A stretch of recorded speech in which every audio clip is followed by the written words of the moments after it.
Hi friends, today we're going to learn how to make plantain fry. For this I took some oil in the pan. I took more oil than necessary.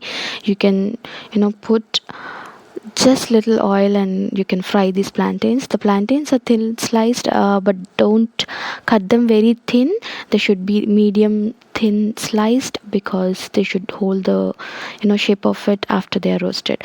I put some turmeric and I coated all the plantains with turmeric and cooking for a little while, like 2 minutes, and then I'm adding salt and saute them. Look at this, the plantains are roasted well.